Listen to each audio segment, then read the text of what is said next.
Morning students. Class 10th में आज का जो टॉपिक है वो क्वाड्रेटिक क्वेश्चन का एक छोटा सा टॉपिक बचा हुआ है।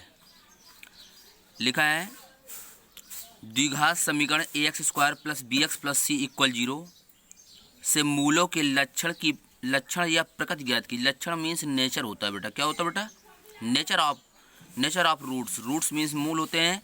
मूलों के लक्षण अर्थात कोई भी क्वाड्रेटिक इक्वेशन दी गई है और उस क्वाड्रेटिक इक्वेशन से हमको क्या निकालना बेटा? नेचर निकालना है। जब किसी क्वाड्रेटिक इक्वेशन से नेचर निकालना होता है तो सबसे पहले उस क्वाड्रेटिक इक्वेशन को हम लोग जो भी क्वाड्रेटिक इक्वेशन दी गई होगी उसको हम कंपेयर कराएंगे स्टैंडर्ड फॉर्म से। और ये standard form ax² + bx + c = 0 होती है बेटा। तो इससे हम लोग डिस्क्रिमिनेंट निकाल लेंगे d = b² - 4ac। Discriminant means होता है विविधकर या विवेचक। d की वैल्यू निकाल ली बेटा। अब यहाँ से ये नेचर निकलना शुरू, ये कोई कंडीशन इसे मिलती होगी, ये इसका नेचर निकलेगा। तो पहले हमने बेटा d का मान निकाला कि d का मान जैसे निकाला, मान लेट कर लेते हैं कि d का मान यदि 0 से बड़ा आ गया, d is greater than 0 is not perfect square, मतलब वो पूर्ण वर्गमूल न होने पर, मतलब किसी का पूर्ण वर्गमूल नहीं है। d की वैल्यू ऐसी आई है जो किसी का वर्गमूल नहीं है। जैसे मतलब d का मान लेते हैं 61, ये किसी का परफेक्ट स्क्वायर नहीं है। तो इसमें पहले d का मान निकालेंगे। तो ये d का मान यदि प्लस में आ गया तो उसका एक नेचर तो बेटा रियल होगा। रियल मीन्स वास्तविक होता है। क्या बेटा होता है? वास्तविक। फिर इसके बाद में बेटा यदि d का मान 0 से बड़ा है तो एक नेचर तो उसका रियल आ गया।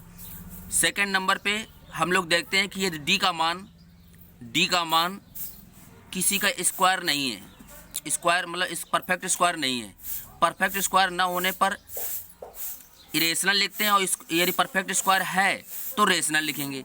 यहाँ पे परफेक्ट स्क्वायर नहीं है, उसमें लिखा भी है, मैंने कंडीशन दे भी रखी है कि पूर्ण वर्गमूल ना होने पर या इज़ नॉट परफेक्ट स्क्वायर, मतलब पूर्ण परफेक्ट स्क्वायर किसी का नहीं है तो हम इरेशनल लिखेंगे।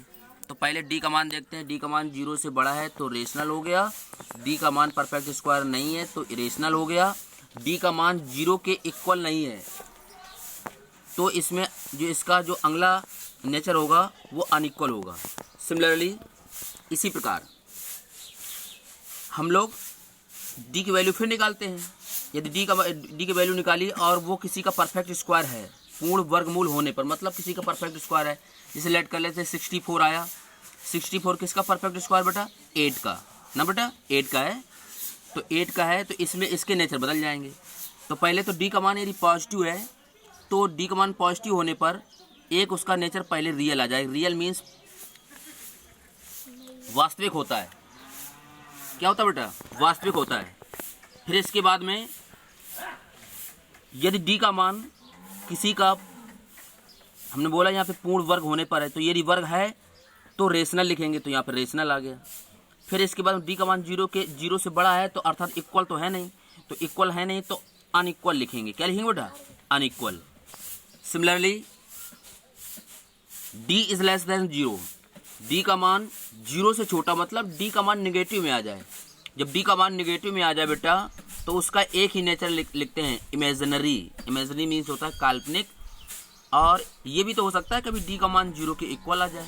जब 0 के इक्वल आ जाएगा तो उसके नेचर वही भाई 0 का वर्ग स्क्वायर रूट भी लिया जा सकता है।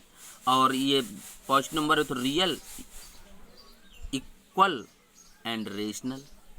तो इस तरह से इस टॉपिक का एक क्वेश्चन यूपी बोर्ड की परीक्षा में आता है। ये ग्राफ अपने बेटा कॉपी में सॉल्व करें और नोट कर लें। नेक्स्ट क्लास जब होगी तो हम आपको बताएंगे। आज से आपका क्वाड्रेटिक क्वेश्चन का सारे स्टेटमेंट का मैंने प्रूवमेंट सहित मतलब विस्तार से बता दिया। अब आपके जो क्वेश्चन होंगे वो हम आपको वीडियो से आपको समझाएंगे बेटा। थैंक यू, धन्यवाद।